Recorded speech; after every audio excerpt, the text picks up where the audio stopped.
3 سال تراپی رو تو 1 دقیقه میخوام بگم.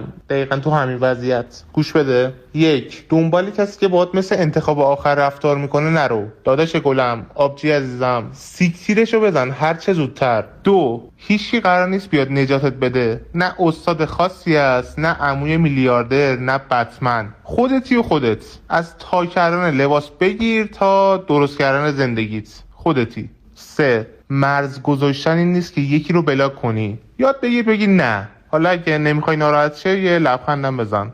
اگه که نه کونه لقش. همین یک کلمه تهش کارو در میاره. لازم نیست با کسی دعوا کنی و اینا. فقط بگو نه. 4. مامان بابات هر کاری از دستشون برمی اومده برات کردن. ولی خب یه جاهایی هم گند زدن دیگه. میدونین دیگه اونا هم آدم بوده، زندگی اولشونه. تهش کیه باید جمع کنه خودشو؟ خودت.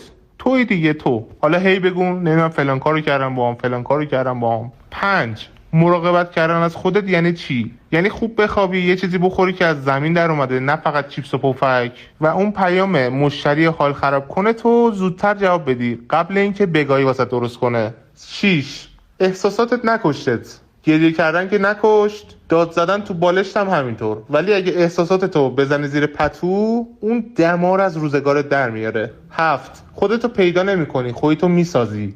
یه روز میبری، یه روز گم میزنی، از اول شروع میکنی. هر دوش با ارزشه. و آخریش اکثرا اونقدر هم قضیه جدی نیست. حالا اگه خسته شدی فلان و اینا، یکم استراحت کن، بشین مسیرتو دوباره نگاه کن. اگه نیاز به تغییر داشت تغییر بده. اگه هم حال نداری کاری بکنی، از چیزای کوچیک شروع کن. ولی سخت نگیر. میدونی تموم شد. 3 سال تراپی رو توی 1 دقیقه برات خلاصه کردم. میدونی چند میلیون انداختم جلو. حالا تو هی حمایت نکن، نمیدونم نه تو پیج کامنت نذار فلان و اینا. آقا ما بخوابیم، شب بخیر.